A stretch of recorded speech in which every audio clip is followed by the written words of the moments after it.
Good morning. Today I'd like to show you a few features of DyKnow that you might find helpful. Our classes are synced from PowerSchool, so all of your classes and students should already be built. However, sometimes we are covering another class or we have an after-school club that we might want to create a new class.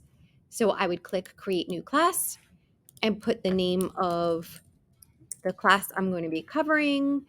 And if you're only working in one building, it's automatically here. If you work in several buildings, you're going to have to click the drop down and choose your school. You do have to put an end date. So I'm going to go to June 30th. You don't need a class period or grade level. So you go ahead and click Save. Now, if you've already got blocking plans made, it will allow you to choose which of your blocking plans you'd like. Or if you'd like to have different blocking plans for different students, you can even have a segmented blocking plan. That means that I might have the no games blocking plan for most of my class, but if we're working on a pair deck today, I might have one or two students that need to only be in one site, and I have a blocking plan that allows them only in that one site. So that is a segmented blocking plan. So I'm going to click the no game one for now, so I don't have students playing games while I'm teaching.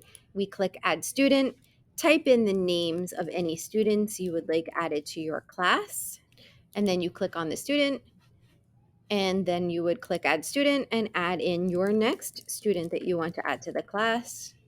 Click the student, and there you go, and keep working until you have all the students that you want. Then click Save, and you are ready to go. Now you can go ahead and start monitoring class. I will click Start Monitoring. All the students pop up with what they are working on. It gives you the list of students and what they're doing as your activity tracker. Now, if for some reason I have a student now I want to apply a segmented blocking to, I can click Modify Blocking and change it to segmented. And there I would have no games for most of my class.